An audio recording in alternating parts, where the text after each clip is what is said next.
ഏവർക്കും പ്രഭാത വന്ദനങ്ങൾ. ഇന്നത്തെ ചിന്തയ്ക്കായി 1 രാജാക്കന്മാർ പുസ്തകം 17-ാം അധ്യായം 7-ാമത്തെ വാക്യം. എന്നാൽ ദേശത്ത് മഴ പെയ്യാകയാൽ കുറെ ദിവസം കഴിഞ്ഞ ശേഷം തോട് പറ്റി. കെരീത്ത് തോട്, ദൈവം ഏലിയാവിന് തന്റെ ഒളിവുകാലത്തേക്ക് കുടിക്കുവാൻ നൽകിയ തോട്, ഇപ്പോൾ അതികഠിനമായ ഈ ക്ഷാമകാലം അവിടെ ഉണ്ടായിരുന്ന അരുവി പോലും പറ്റിപ്പോയി. എന്താണ് കാരണം? പ്രവാചകന്റെ അരുളപ്പാട് പോലെ ദേശത്ത് മഴ പെയ്യുന്നില്ല. ദേശത്ത് മഴ പെയ്യാകിയാൽ കെരീത്ത് തോട് വറ്റി വരണ്ടു. ദൈവം ഒരുക്കിയ സ്ഥലം, ദൈവം ഇരുത്തിയ സ്ഥലം, ദൈവിക പദ്ധതിയിൽ ഏലിയാവ് ആയിരിക്കേണ്ട സ്ഥലം. പക്ഷെ ഇപ്പോൾ അവിടെ നാളുകളായി താൻ അനുഭവിച്ചുകൊണ്ടിരിക്കുന്ന അനുഗ്രഹങ്ങൾ തന്റെ കണ്ണിന് മുമ്പിൽ അവസാനിക്കുകയാണ്. അല്ലെങ്കിൽ ഏലിയാവിന്റെ പ്രവചനത്തിന് താൻ തന്നെ ബലിയാടായി. തന്റെ പ്രവചന ദൂതാണ് വലിയൊരു ക്ഷാമകാലത്തെ താൻ വിളിച്ചു വരുത്തി. അത് കാരണം ഉണ്ടായിരുന്ന ഉറവ് പോലും അടഞ്ഞുപോയി. ഇപ്പോൾ പ്രവാചകനും ഈ ക്ഷാമത്തിന്റെ കഠിനത എന്താണെന്ന് വളരെ നന്നായി മനസ്സിലാക്കാൻ കഴിയുന്നു. എന്നാൽ പലപ്പോഴും നാം ചിന്തിക്കും നമ്മുടെ അടുത്ത സ്റ്റെപ്പ് എന്താണെന്ന്. അവിടെ ദൈവജനമേ, നിങ്ങൾ ഭാരപ്പെടേണ്ട. അടുത്ത സ്റ്റെപ്പ് നമ്മുടേതല്ല, അടുത്ത സ്റ്റെപ്പ് ദൈവത്തിൻ്റെതാണ്. നാം ഒരു പോംവഴി, കുറുക്കുവഴി, നമ്മുടെ പ്ലാനിങ്ങുകൾ, ദൈവിക പദ്ധതികൾക്ക് പകരമായി മാനുഷ്യമായ നമ്മുടെ കണക്കൂട്ടലുകൾ, ഇതിനൊന്നും അടിസ്ഥാനമില്ല. നമുക്കൊരു മഴയാണ് ആവശ്യം. ആ മഴ പെയ്യിക്കുവാൻ മഴയുടെയും മഞ്ഞിന്റെയും പ്രകൃതിയുടെ മേൽ അധികാരമുള്ള സർവശക്തനായ ദൈവത്തിന് കഴിയും.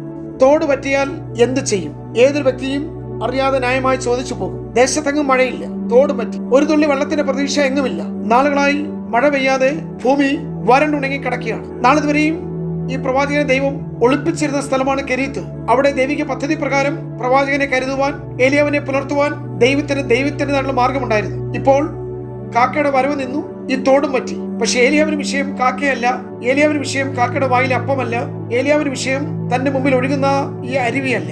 ഇവിടെ തന്നെ കൊണ്ട് ഇരുത്തിയ രഹസ്യ സ്ഥലങ്ങളിൽ പാർപ്പിച്ചിരിക്കുന്ന ഒരു ഒളിവ് സങ്കേതം പോലെ മറ്റാരും കാണുവാൻ കഴിയാത്ത ഈ പ്രത്യേക മേഖലയിൽ തന്നെ ഇരുത്തിയിരിക്കുന്ന ഒരു ദൈവം. ആ ദൈവത്തിന് ഇതിന് മറ്റൊരു പോംവഴിയുണ്ട്. അടുത്ത സ്റ്റെപ്പ് ദൈവത്തിൻ്റെത് മാത്രമാണ്. പ്രിയമുള്ളവരെ, നാം ഭാരപ്പെടുന്ന വിഷയങ്ങൾക്ക് അതിനപ്പുറം ദൈവത്തിൻ്റെതായിട്ടുള്ള ചില പ്രവർത്തന പദ്ധതികളുണ്ട്. അത് നിങ്ങൾ ചിന്തിക്കുന്നതിനേക്കാൾ, നിനക്കുന്നതിനേക്കാൾ, വിചാരിക്കുന്നതിനേക്കാൾ ഉന്നതമേറിയതാണ്. ഇവിടെ ഏലിയാവിനോട് ചോദിക്കാനുള്ള ഏക ചോദ്യം, അല്ലയോ പ്രവാചക, നിന്നെ ഈ കെരീത്ത് തോട്ടിലെ ഈ ഒളിപ്പാർപ്പിന് അയച്ചത് ആരാണ്? നീ സേവിച്ചു നിൽക്കുന്ന ഇസ്രായേലിന്റെ ദൈവമായ യഹോവ.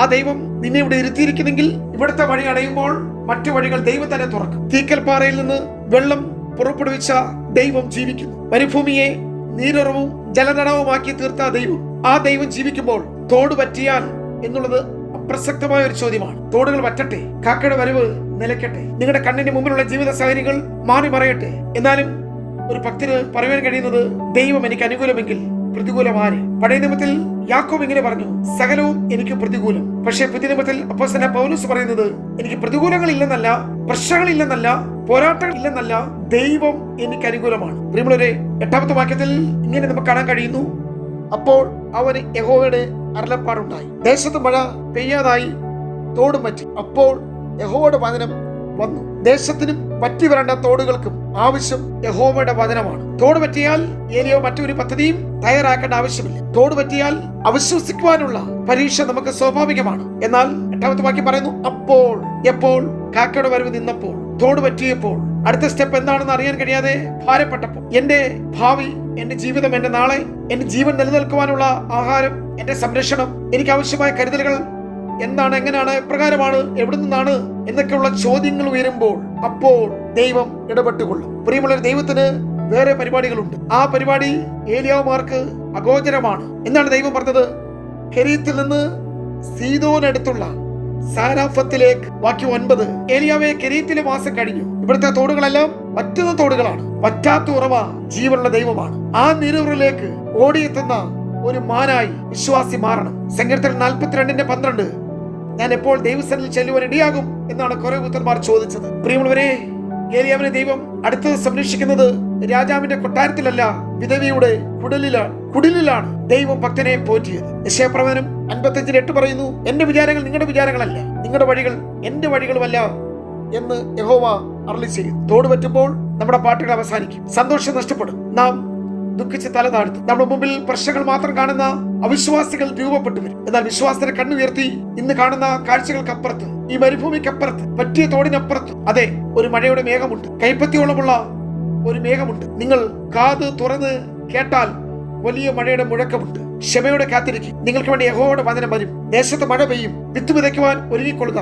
നല്ലൊരു കൊയ്ത്ത് നമുക്ക് പ്രതീക്ഷിക്കാം. ഏലിയോ മഴയ്ക്ക് വേണ്ടിയും വീണ്ടും പ്രാർത്ഥിച്ചപ്പോൾ ആകാശത്തുനിന്ന് മഴ പെയ്തു ഭൂമിയിൽ ധാന്യം വിളഞ്ഞു. യാക്കോബിന്റെ ലേഖനം 5:18. കർമ്മേൽ മലമുകളിൽ മുട്ടുകൾക്കിടയിൽ തല കുനിച്ചു വെച്ച് പ്രാർത്ഥിക്കുന്ന ഏലിയാവിന് മഴ കാണാൻ കഴിഞ്ഞു. ദേശത്ത് മഴയില്ലെങ്കിൽ നാം എന്താണ് ചെയ്യേണ്ടത്?